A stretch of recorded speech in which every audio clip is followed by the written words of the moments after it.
పేదవాడి పక్షాన నిలబడతాం, ప్రజా గొంతుకై నినదిస్తాం. వాయిస్ ఆఫ్ వాయిస్లెస్, తెలుగువారి మనస్సాక్షి సాక్షి టీవీ.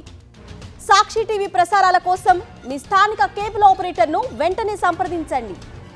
అమెరికా టెక్సాస్లోని సెంట్రల్ ప్రాంతంలో సంభవించిన ఆకస్మిక వరదలు తీవ్ర విషాదానికి దారితీశాయి.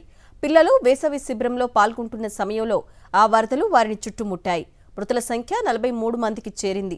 ఇంకా చాలా మంది చిన్నారులు గల్లంతయ్యారు. అధికారుల నిర్లక్ష్యం కారణంగా ఈ దుర్ఘటన సంభవించింది. శుక్రవారం తెల్లవారుజామునే టెక్సాస్లోని హంట్ పట్టణాన్ని వర్షాలు ముంచెత్తాయి. స్థానిక గ్వాడలుపే నది ఉప్పొంగి పారుతూ క్యాంపు మైస్టిక్ అనే క్రైస్తవ బాలికల వేసవి శిబిరాన్ని చుట్టుముట్టింది వరద. ఈ శిబిరంలో దాదాపు 750 మంది బాలికలు ఉంటారు. వారిలో చాలా మంది మిస్ అయ్యారు. గల్లంతైన వారిలో చాలా మంది చిన్నారులే. తల్లిదండ్రులు తమ పిల్లల ఫోటోలు సోషల్ మీడియాలో షేర్ చేస్తూ వెతకమని వేడుకుంటున్న తీరు అందరినీ కంటతడి పెట్టిస్తోంది.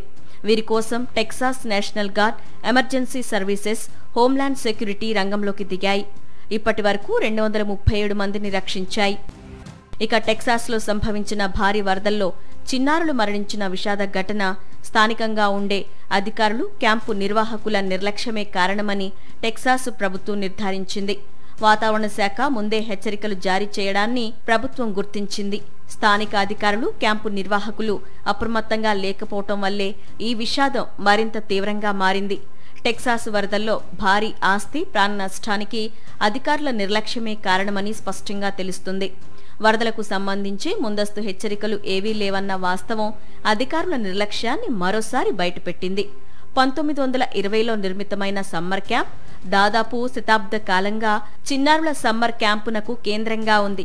కానీ ఈసారి అక్కడ అడుగుపెట్టిన చిన్నారుల కొందరికి ఇది చివరి తేదీ అయ్యింది. ఇటువంటి ఘోర దుర్ఘటన 1987లో గ్వాడలుపే నదిలో వచ్చిన విషాదకర సంఘటనను గుర్తు చేస్తోంది.